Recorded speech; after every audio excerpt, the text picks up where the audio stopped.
Hello friends, Mahanadi சீரியலில் இன்றைக்கி என்ன நடந்துச்சுன்னு பார்க்கலாம். இங்கே எல்லாருமே வந்து நம்ம காவேரியோட அம்மா சமைச்சதை வந்து நல்லா இருக்குன்னு சொல்லி எல்லாம் சாப்பிட்டுட்ருக்காங்க. அடுத்து வந்து பாட்டி வந்துட்டு, சரி எல்லாம் தூங்க போலையே, என்ன கவர் இங்கே நின்றுட்டுருக்க அப்படிங்கிறாங்க. இல்லை பாட்டி, நான் உங்களோட தான் தூங்க போகிறேங்கவும், வச்சேன்னா பார்த்துக்கோ, இதுக்கு தான் நான் வந்து குமரனையும் கங்காவையும் அங்கே வீட்டுக்கு அமுச்சுட்டேன், நீ ஒழுங்காக ரூமுக்கு போ, விஜய் தம்பி காத்துட்ருப்பார் போ அப்படிங்கிற மாதிரி சொல்லி அமுச்சு விட்றாங்க.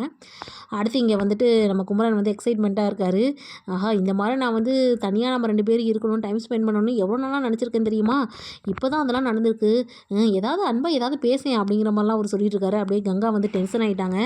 என்ன இப்போ நம்மளால் இங்கே தனியாக வந்து பேச டைம் இல்லைங்கிறீங்களா, பேசாமல் நம்ம வந்து தனி கொடுத்தனம் போயிடலாமா அப்படிங்கிற மாதிரிலாம் கேட்குறாங்க.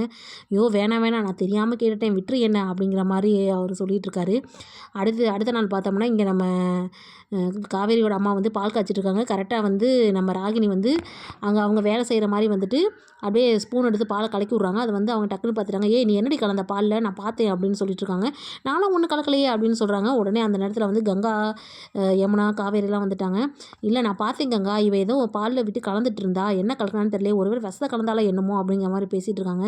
இங்கே பாருங்க, நான்லாம் அதெல்லாம் ஒன்றும் செய்யலை, தேவையில்லாமல் என் மேலே பழி போடாதீங்க அப்படின்னு சொல்லிட்டு இருக்கவும், இவ இப்படிலாம் சொன்னால் கேட்க மாட்டாமா, இருங்க இதை வந்து இவ வாயிலே ஊற்றிடலாம் அப்படின்னு சொல்லிட்டு காவேரி சொல்லிட்டு இருக்காங்க. உடனே நீ சொல்கிறதுக்காகலாம் நான் குடிக்க முடியாதுங்கவும் எல்லாம் வலுக்கட்டாயமாக பண்ணி ஊற்ற போகிறாங்க.